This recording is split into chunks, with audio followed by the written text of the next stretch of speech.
কি আর বলমু, প্রিয় ভাই প্রিয় বোন, কি আর বলমু। আগের দিনগুলা খুবই মনে পড়ে। আগের দিনগুলা খুবই মনে করে।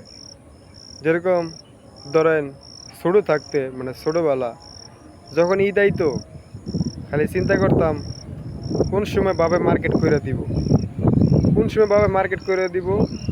বাবার লগে মার্কেটে যায় মার্কেট করব, পছন্দের মতো জামা কিনবো।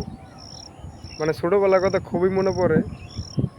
অনেক বড় হয়েছি, অনেক চিন্তা করি, অনেক বড় হয়েছি, অনেক চিন্তা করি। অনেক ভিতরে ঈদের কোনো আনন্দই থাকে না, ঈদের কোনো আনন্দই নাই। মার্কেট যে করমু, ওই মার্কেট করতে মন চায় না। কিসের লাগে জানেন? পরিবারের দায়িত্ব কাঁধে পড়লে সব কিছুই বইলে থাকুন লাগে। ঈদের আনন্দ তো মনেই হয় না।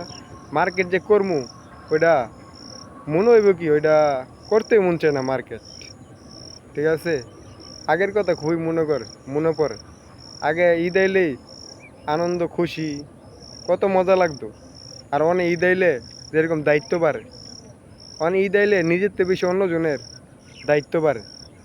অন্যজনের লাগে কী করবো, বাপ মা লাগে কি মার্কেট করবো, নিজের কথা তো মনেই পড়ে না।